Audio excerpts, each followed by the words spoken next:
November 1944, Tennessee. The air was cold, biting at the skin, and inside a military examination room at Camp Forest, a young German woman stood frozen in fear. She was 23 years old, thin as a rail, her body carrying the weight of something unspeakable. The American medic across from her, a man named Leland Caroway, asked her simple questions in broken German. "Are you hurt? Do you have pain? Anything I should know about?" She shook her head silently, her eyes fixed on the floor, as if looking up might shatter whatever fragile protection her silence provided. "No," she whispered. "No." But Leland had been a medic long enough to know that bodies tell stories mouths refuse to speak. He watched the way she moved, stiff and careful, like every muscle was bracing against some invisible threat. He saw how she sat on the examination table with visible hesitation, immediately shifting her weight as if the position itself was unbearable. And when his hand brushed her shoulder during a routine check, she flinched so hard it was like he had struck her. That single reaction told him everything he needed to know. Something terrible had happened to this woman. Then, after a long silence that felt like an eternity, she spoke 5 words that would haunt him for the rest of his life. "It hurts when I sit." Those words unlocked a horror that would make this experienced military medic openly weep. What he discovered beneath her prison uniform was not just an injury. It was a map of systematic torture, a chronicle of brutality written across human skin. And the people who had done this to her were not Americans. They were her own countrymen, guards at a Nazi labor camp who had wielded their authority like a weapon against the helpless. But here is what makes this story different from every other war story you have heard.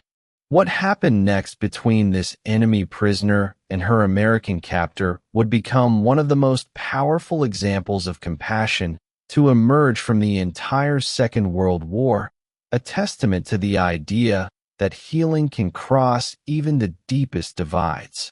Leland Caroway was 28 years old when he arrived at Camp Forest in late October 1944, and he carried with him a belief that most of his fellow soldiers thought was dangerously naive. He believed that enemy prisoners deserved the same medical care as American troops, not because military regulations required it, though they did, and not because it might somehow help win the war, though compassion sometimes achieved what violence could not.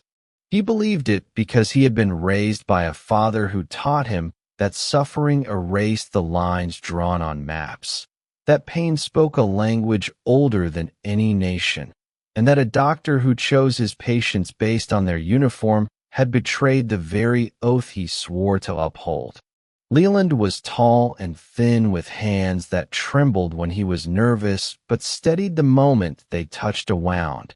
And he had grown up in rural Virginia watching his country doctor father treat everyone who came through the door with the same careful attention. His father had told him once that the worst sin a medical man could commit was to look at a suffering human being and see only an enemy, only a problem to be processed and forgotten. Camp Forest sprawled across more than 85,000 acres of Tennessee woodland, hastily built in 1941 as America prepared for war, and it showed the signs of rushed construction everywhere. Barracks leaked when it rained, medical facilities were functional but far from modern, and supply systems worked most of the time but occasionally failed in ways that required creativity and improvisation. By November 1944, the camp held over 12,000 prisoners of war, mostly German and Italian soldiers captured in North Africa and Europe, men who had been shipped across the Atlantic in crowded transport vessels and deposited into the American heartland, far from the battlefields where they had fought. But the women were different. Female prisoners of war were rare and complicated, and the camp administration had spent weeks preparing for their arrival. Special barracks had been designated, female guards requested though not enough arrived, and medical protocols written and rewritten as officers tried to anticipate needs they had never encountered before. When Leland heard about the assignment, he volunteered immediately. His commanding officer, a gruff captain named Vickers, had looked at him with open suspicion and said these were Germans, women who had served the Nazi war machine, enemies not victims. Leland had met his gaze without flinching and replied simply that they were patients, and if they were wounded or sick, they were his responsibility. Vickers approved the assignment, but his expression suggested he thought Leland was too soft for military medicine, too idealistic for the real work of war. Perhaps he was right. But Leland had seen enough suffering in 3 years of military service to know that cruelty was easy and compassion was hard, and that the hard things were usually the ones worth doing.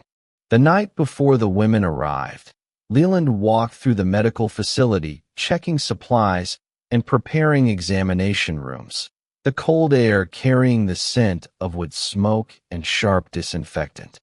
He thought about what these women might have experienced in a Europe that had become a grinding nightmare of bombing raids and collapsing armies, where cities had been reduced to rubble and millions displaced, starved, killed. The Nazi regime, facing defeat, had grown more desperate and more brutal, and the women who had served it in whatever capacity, as clerks or radio operators or nurses or auxiliaries, had likely witnessed horrors that would mark them forever. Leland had studied German in preparation, using a battered phrase book and practicing with a translator at the camp. His accent was terrible and his grammar uncertain, but he could ask basic medical questions and understand simple answers. It was not much, but it was something, and he believed that effort mattered. When the transport trucks rolled through the gates on the morning of November 14, 1944, Leland stood outside the medical building and watched 43 women climb down. And what struck him most was not their obvious exhaustion or their painfully thin bodies or their mixture of worn civilian clothes and pieces of military uniforms. What struck him was their silence. These women did not speak to each other, did not look at the guards, did not react to the commands shouted in English and broken German. They simply moved through the processing with blank efficiency, like people who had learned that compliance meant survival, that invisibility meant safety, that hope was a luxury they could no longer afford. The medical examinations began on the second day after the women had been processed, photographed, assigned identification numbers, and given prison uniforms that were often the wrong size. Leland set up a rotation system, seeing patients one at a time in a small examination room converted from a storage closet. It had a wooden table, a single chair, a cabinet of basic medical supplies, and a window looking out onto bare November trees. The first dozen women showed predictable signs of wartime deprivation. Malnutrition was nearly universal, their bodies carrying evidence of months or years without adequate food, visible ribs and hollow cheeks, and a general thinness that suggested their bodies had begun consuming themselves for fuel. Several had respiratory infections, others had dental problems and skin conditions, and minor injuries left untreated until they became major complications. Leland documented everything carefully and prescribed what treatments he could with limited supplies. But on the afternoon of the second day, November 15th, a young woman entered his examination room who was different in ways he could not immediately name, but absolutely felt.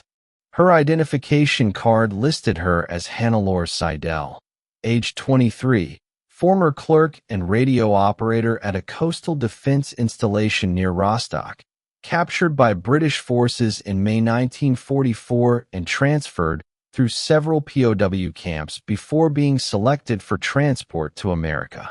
The moment she walked in, Leland noticed the stiffness in her movements, as if her body were made of something more fragile than bone and muscle, something that might shatter if she moved too quickly. She walked with careful, measured steps, keeping her spine unnaturally straight, and when she sat on the examination table at his gesture, she did so slowly with visible hesitation and then immediately shifted her weight as if the position caused her pain. Her eyes never met his, not once. She stared at the floor with such intensity that Leland found himself glancing down to see if something was written there. Her hands were clasped tightly in her lap, knuckles white with pressure, and her breathing was shallow and controlled like someone who had learned to make herself as small and quiet as possible. Leland spoke in his halting German, introducing himself and explaining that he would perform a basic medical examination, asking if she understood. Hannelore nodded once, a tiny movement, but said nothing. Her silence was not simple shyness or a language barrier. It was something deeper, more deliberate, a wall built brick by brick to keep the world out and her secrets in.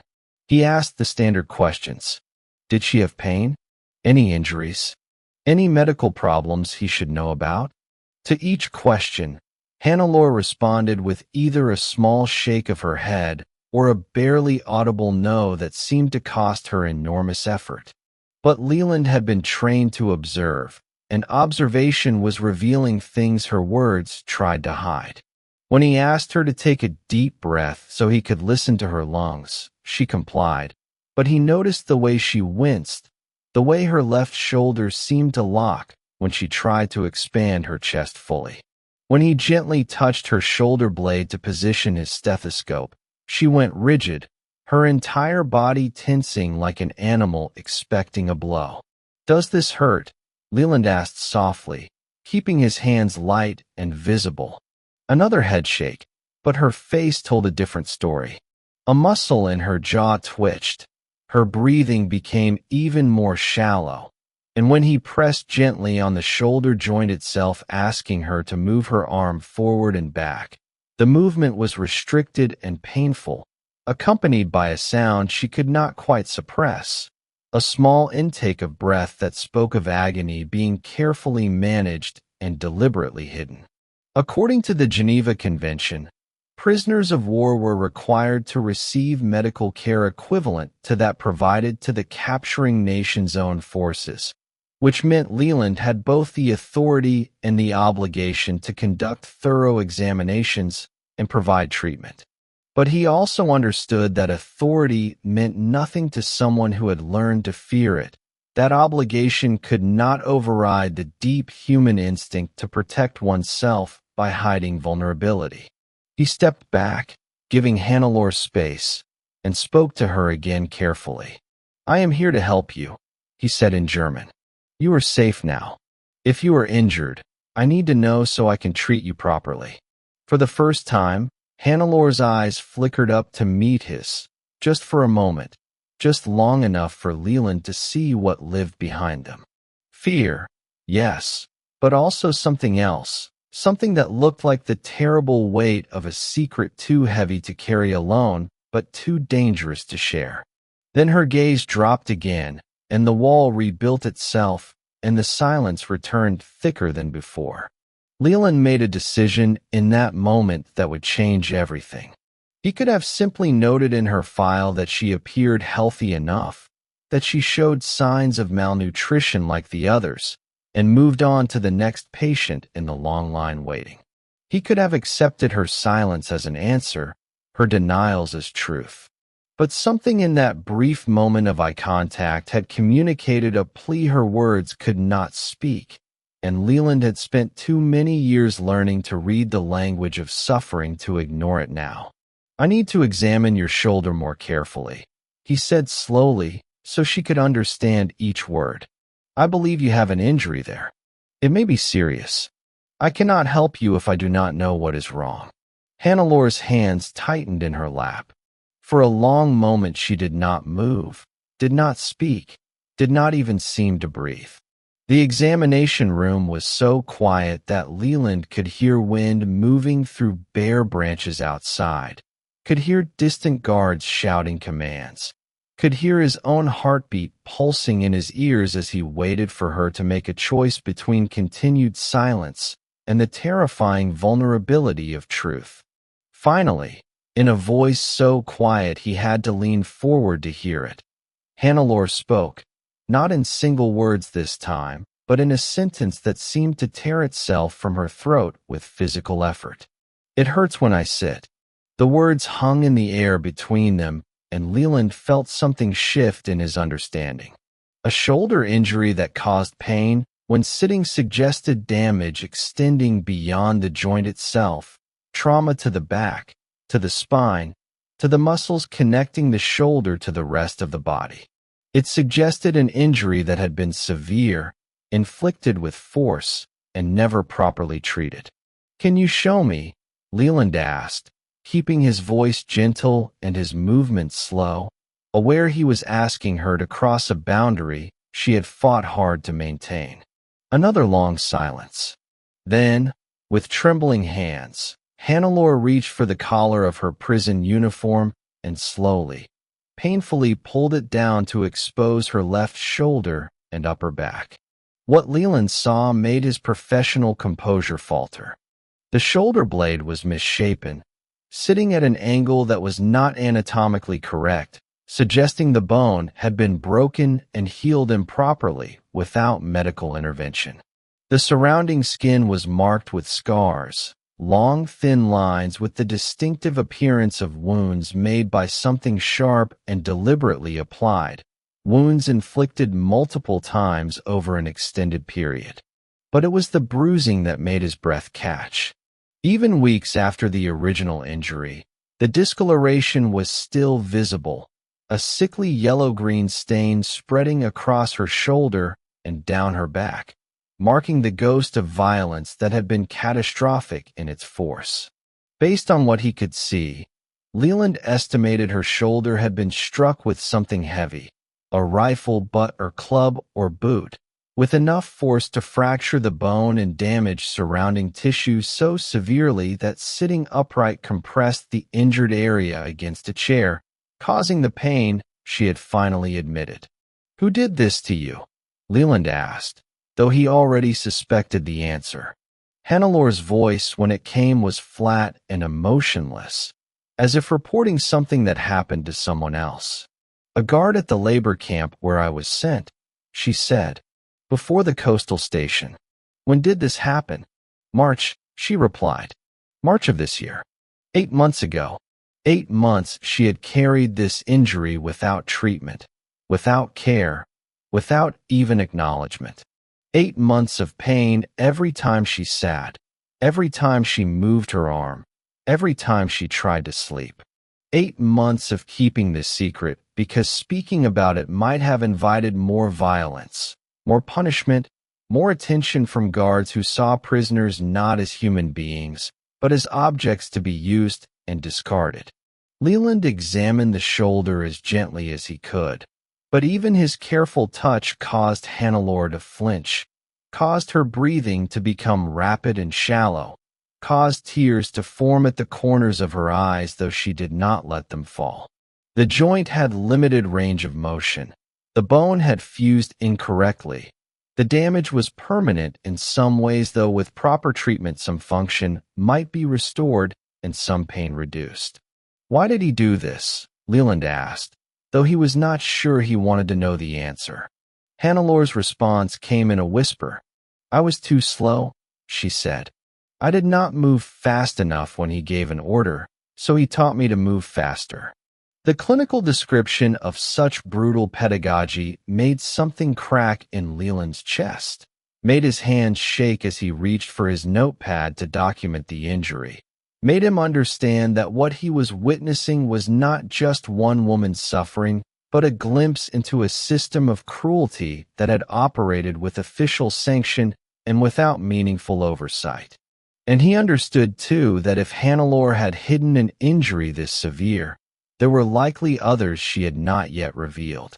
Leland set down his notepad and looked at Hannelore with careful attention, the kind a medic learns when words are not enough, when truth must be coaxed through patience rather than demanded through authority. He had found one injury, severe and hidden, and his instincts told him a person who concealed damage this serious was likely concealing more. Hannelore, he said softly, using her first name for the first time, hoping the informality might dissolve some distance between them. Are there other injuries? Other places where you are hurt? The silence that followed was different. This one felt like a decision being made, like a door being slowly opened after years of being locked, like a dam beginning to crack under pressure that had been held back too long. Hannelore's hands moved to the buttons of her shirt, trembling so violently she struggled to unfasten them, and Leland had to resist the urge to help because he understood this had to be her choice, her action, her decision to reveal what she had kept hidden. When she finally pulled the shirt open and lifted the undershirt beneath, exposing her torso to the harsh electric light, Leland felt the floor shift beneath his feet, felt his breath stop, felt every piece of medical training and professional distance collapse in the face of what he was seeing. Her body was a map of brutality.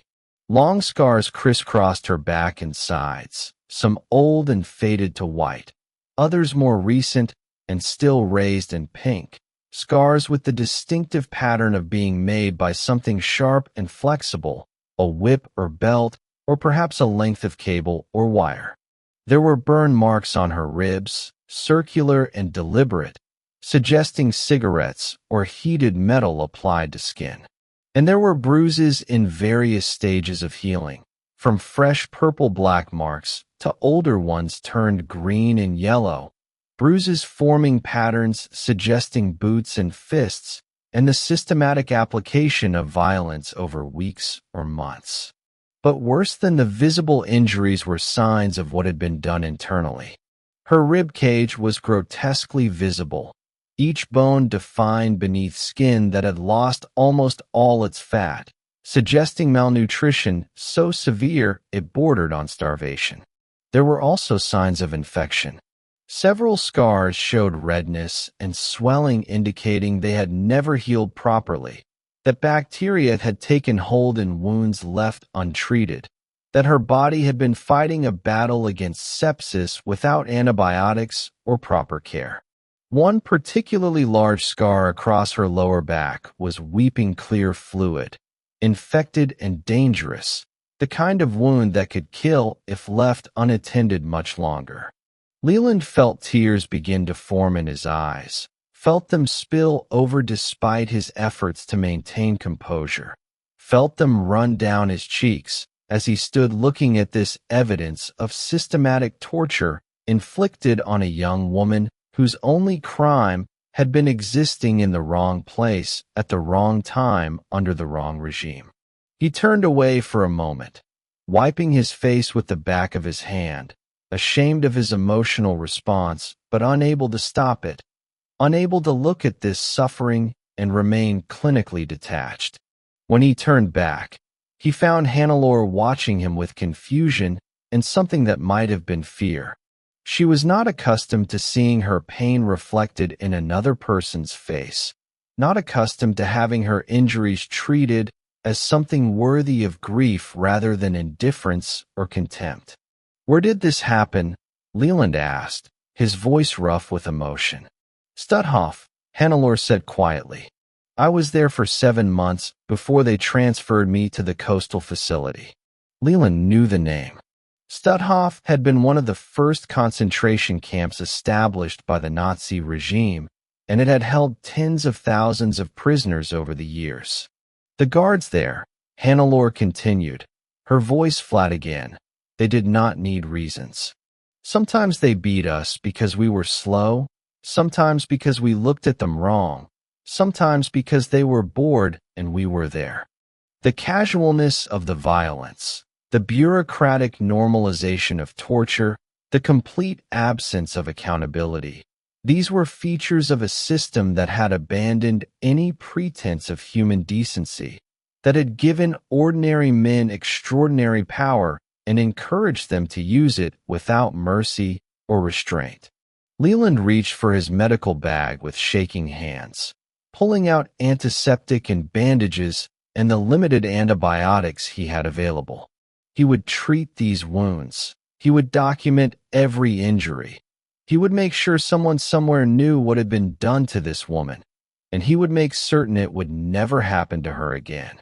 The weeks that followed were a slow journey from darkness towards something resembling light.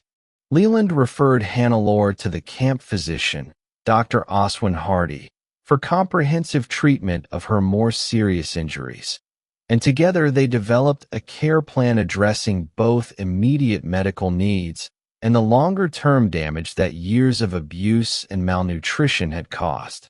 The infected wound on her lower back required daily cleaning and antibiotics, which were in limited supply, but which Hardy authorized without hesitation after seeing the extent of her injuries. The malformed shoulder blade could not be fully corrected without surgery beyond the camp's capabilities, but physical therapy exercises helped restore some range of motion and reduce the constant pain. The nutritional recovery was perhaps the most visible transformation. Camp regulations required prisoners receive rations equivalent to those provided to American troops, approximately 2,800 calories daily for women performing labor. For Hannelore, whose body had been surviving on perhaps 800 to 1,000 calories daily during her time at Stutthof, this abundance was almost overwhelming. In the first 2 weeks, she struggled to eat more than small portions, her stomach having shrunk to accommodate starvation, her digestive system no longer accustomed to processing adequate nutrition. But gradually, meal by meal, her body remembered what it meant to be fed, and hollow cheeks began to fill out. Visible ribs began to disappear beneath returning flesh, and the constant exhaustion marking her movements began to lift. Leland visited regularly during this period, conducting follow-up examinations that were partly medical necessity and partly something harder to name. He found himself thinking about her case during off hours, wondering how she was sleeping, whether the nightmares she had mentioned were becoming less frequent, whether the trust slowly building between them was real or merely temporary gratitude. By January 1945, 3 months after her arrival, Hannelore had gained nearly 20 pounds, and her physical wounds had mostly healed, leaving scars that would never fully fade, but that no longer carried immediate danger. She had begun participating in daily camp routines, working in the laundry facility alongside other female prisoners, attending educational programs the camp offered, and slowly, cautiously forming connections with women who had experienced similar traumas and understood without explanation what she had survived. It was during a routine examination in late January that Hannelore asked Leland a question that stopped him completely, that made him set down his stethoscope and look at her with attention that went beyond the medical. "Why do you care so much?" she asked in German, her language skills having improved enough to form complex questions. "I was your enemy. My country tried to destroy yours. I served the people who killed your soldiers. Why do you treat me like I matter?" Leland sat on the small stool in the examination room, bringing himself to her eye level, removing the physical hierarchy between standing doctor and seated patient. He considered her question carefully because he understood she was not asking out of mere curiosity, that this question carried within it the weight of everything she had experienced, all the dehumanization and cruelty that had taught her she did not matter, that her suffering was insignificant, that her life had no value beyond what labor could be extracted from her body. "Because you are a human being," Leland said finally, speaking slowly so his German would be clear, "and because what was done to you was wrong. It does not matter what uniform you wore or what country you served. No person deserves to be tortured. No person deserves to be starved. No person deserves to have their body used as a place for others to express their cruelty." Hannelore listened with an intensity that suggested she was not merely hearing but testing his words, weighing them against everything she had learned, trying to determine whether they could possibly be true. "But I am German," she said. "Your newspapers say we are all monsters. Your propaganda says we deserve to suffer for what our leaders have done." Leland shook his head. "You are not responsible for the crimes of your government," he said. "You are a young woman caught in a terrible war who was hurt by people with power over you. My job is to heal you. My choice is to see you as a person. These are not things I do despite you being German. These are things I do because you are human." Something shifted in Hannelore's expression then, something subtle but profound, like a wall that had stood for years finally beginning to crumble. Her eyes filled with tears, and for the first time since Leland had met her, she allowed them to fall without shame, allowed herself to cry openly in another person's presence, allowed the grief and trauma and accumulated suffering to pour out in sobs that shook her thin shoulders. Leland did not try to stop her tears or offer empty comfort. He simply sat with her, present and patient, bearing witness to her pain, understanding that this release was itself a form of healing no medication could provide. The war in Europe ended on May 8, 1945, and in the months that followed, the machinery of imprisonment began reversing itself. Prisoners who had been held for years started receiving notices of repatriation, processing dates, transport schedules that would carry them back across the Atlantic to a Germany transformed into a landscape of rubble and occupation, divided among victorious powers and struggling to rebuild from ashes. For the women at Camp Forest, this news brought mixed emotions. Some were eager to return home to search for surviving family members, to begin reconstructing their lives. Others feared what they would find, understood the homes they remembered might no longer exist, that people they loved might be dead or scattered, that the country they returned to would be utterly foreign despite its familiar name. Hannelore received her repatriation notice in August 1945, informing her she would be transported to New York and then shipped to the British occupation zone in northern Germany, where she would be released to civilian authorities. She brought the notice to Leland during one of their regular meetings, now held not in the examination room, but in the small garden behind the medical facilities where they had begun taking walks together during his break periods. Leland read the notice and felt something complicated move through his chest, a mixture of relief that she would be free and sorrow that she would be gone, a recognition that the connection they had built over these months would soon be severed by an ocean and vastly different futures. He had grown attached in ways that troubled him professionally, but that he could not deny personally. She had become more than a patient. She had become a testament to the possibility of healing, living proof that even the most damaged person could find their way back toward wholeness when treated with consistent compassion. "I have something for you," Leland said, reaching into his jacket pocket and withdrawing a small notebook he had been carrying for several weeks, waiting for the right moment. The notebook was ordinary, the kind purchased at any general store, with a brown cover and lined pages inside.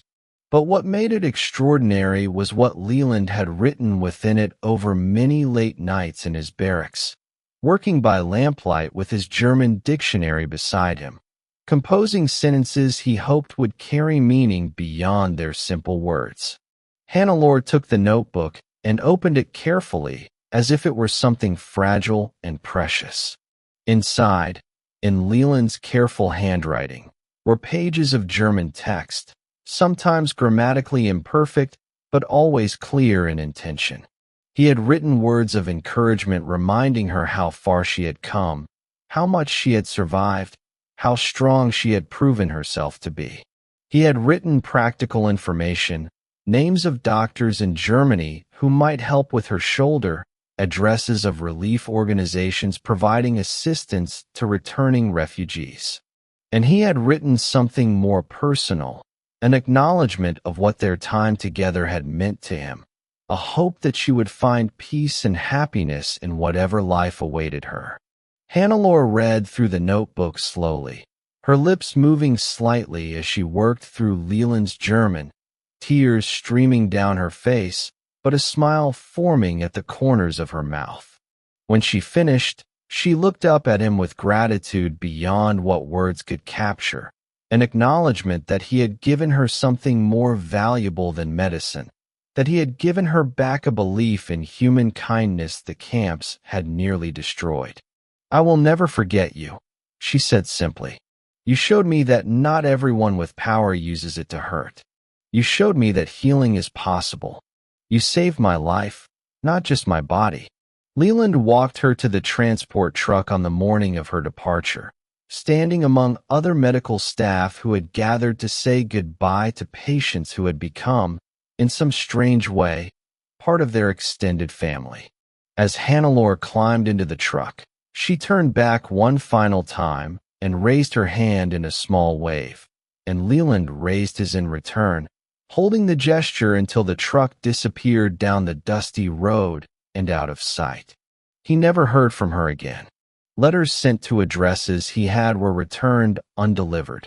The chaos of post-war Germany swallowed millions into uncertainty, and Hannelore became one more name among countless others whose ultimate fate remained unknown. But Leland carried her memory for the rest of his life.